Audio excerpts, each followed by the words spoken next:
So this amused me, perhaps a little bit more than I care to admit, but I just received this. Let's get into it. Inside the box we have a Canon 10 to 20mm f4 RF lens, which is replacing the 11 to 24mm f4L lens, and it has a very similar price. It has 7 elements: new image stabilisation algorithm, advanced lens coating, STM motor, which is a new thing for the L range glass, much lighter at just 610 grams, which I believe is just over or just under half of the 11 to 24, and overall this lens feels a lot better balanced. However, they have asked me to keep a lens a secret, which means putting some tape on it. Actually, what if I do something a bit different? It's covert, right? So I think I might put a mustache on it. Okay, perfect. We are ready and rolling. With this, the lens shall be invisible. 10 to 20, you'll see this on the 11th. It's currently, I don't really know what day. I just get taken places. Yeah. I can do the secret agent stuff quite well, I think. And now I present you the 10 to 20. I feel like we need to disguise it though. And voila! You can't see it. Brilliant. But it does make it look a little bit like Squidward with the mic on it. Today's going to be fun. Before we get into it, I just got to say that this is a pre-production model. I believe it's actually a beta model, so I can't necessarily show you how sharp the image is because it's not necessarily indicative as to what the image will look like when it comes to launch of the actual product. Let's get into it. I can't actually say too much about the lens when I'm out and about, but this is the 20mm on the end, and then this right here is the 10mm. This is going to be a good shot, so I'm going to take a photo. This shot was shot at the 10mm, and then this shot was shot at the 20mm. So it's interesting to get used to the Canon system, and I really kind of wish that I've got this lens over the next couple of weeks, because I actually really like this wide. I think it's a nice way to actually do vlogs, but the other thing is, on the camera, on what I'm seeing on the screen, it doesn't actually look too distorted, but that 10mm, so wide, it's incredible. Ultimately, who is this lens really for? It's not a street photography lens. It's not a lens that you use day to day. The 10 to 20 is really for a very particular kind of person, somebody that wants a wide angle. So I can really very much see it being used for real estate. I can see it being used for architecture. I can see it being used for landscapes. And I just took a photo a minute ago, and it's incredibly wide. I think I'm going to take this shot right here and see what it looks like. Let's have a look. On this day there was a little bit of rain in the morning, and I managed to have the chance to take a lot of reflection shots, and it worked really well. But it's an interesting lens, an interesting focal length. Because of that constant f4 aperture, it's actually really good. So just by Cardiff Market, let's head in and take some photos. And because of the architecture of the RF mount, the lens itself is actually really quite small compared to its predecessor, and it was really fun to use. And yeah, I haven't actually got an ND, but you actually do have the ability to click in an ND in the back of this lens, which is useful. Very much similar to the 14mm from Sigma. Take a leaf out of Sigma's book and integrate the filter holder into the lens cap. That's a brilliant idea.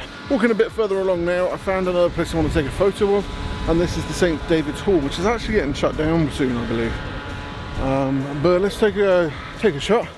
It's nice and edgy, very kind of like, yeah, cool building. Let's take some photos. So a really cool image that I've just figured out how to do, I usually like to work with reflections, is actually using the reflections of this to get this like curvature here.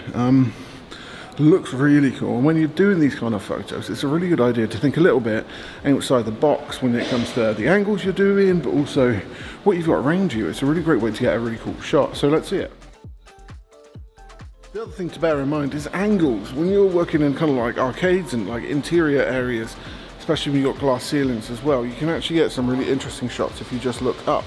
Of course, when it comes to looking up at my body, I mean, it just looks like a Super Duper Sumo. If you remember Super Duper Sumos, I miss Super Duper Sumos. Because we only got this lens for one day and it's a super wide, I've always wanted to get a shot of Camera Center, which is from the front, but because we've got a very small kind of like area to do things, having this 10 to 20 today is actually going to give me the opportunity to hopefully get the entire thing framed. Fingers crossed, let's see it. So as stealthily as I could, I took a photo of the front of the shop and plenty of room, and then also I took a shot inside of the shop just to show you can use it for real estate, and it works really well. The city of arcades. You gotta love Cardiff, especially when we've got another thing where we can take some photos. Let's give it a go. If I was to actually bring a model into this situation, what I'd probably do is to get them to step over the camera or maybe jump over me in this shot. It's pretty cool. Let's take a shot and see how it looks. And this quickly became one of my favourite shots of today, and absolutely so being quiet, because my next goal is to sneak into Cardiff Castle, which I'm allowed to do because I do actually have a key to the city, which is this pass that allows you to go anywhere in the castle. But I forgot it, like usual. So let's hope they have me on the system. If not, I'm going to be sneaky. I kind of got sussed straight away. I need to remember the key to the castle. But this right here is really quite a cool shot. Turns out a big Englishman is quite obvious. I got caught out then. I need to make sure I take my key to the castle, because next video I'm going to have to make it up to you and go inside of there. But it doesn't really matter. I'm going to go off to the Millennium Theatre now, and so far really impressed.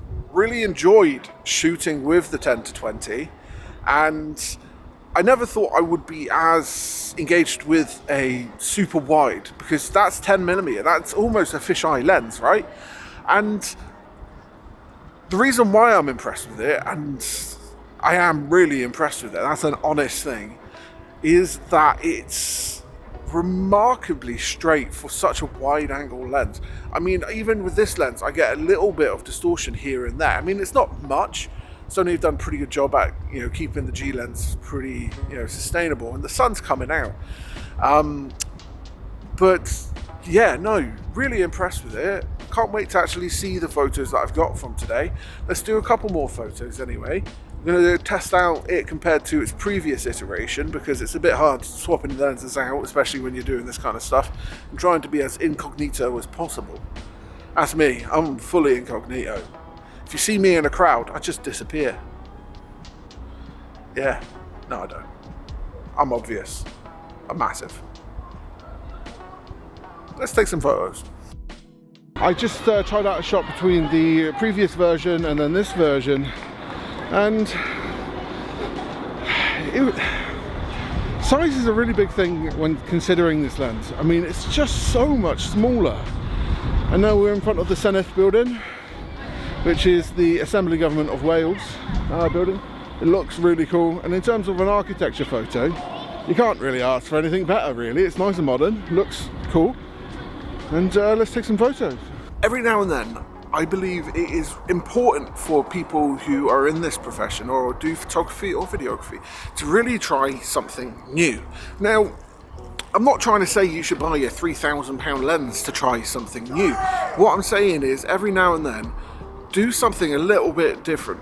If it's using an old film camera, using an old film lens, using a wide angle compared to what you usually use, which is usually tights or primes or something along those lines, it is always important to really master your trade and always kind of iterate on your creativity and try and be a little bit different.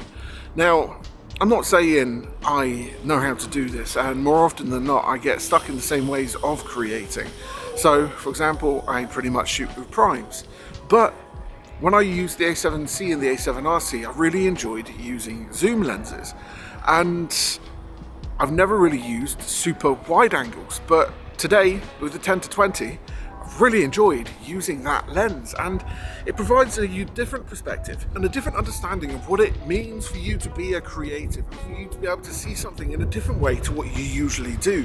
And this is one thing that I'd say that I'm particularly good at, maybe, and that's thinking outside of the box, or seeing stuff from a different point of view to what you'd see it at originally. And I think the biggest thing for me to take away from today is learn your environment. Wide angles can get some really awesome looking shots, and ultimately just stay creative and never take things too seriously. In conclusion, the moustache worked, the lens was pretty fantastic. I can't comment on the image stabilisation and the optical performance because unfortunately this is a beta lens, but it was very fun to use.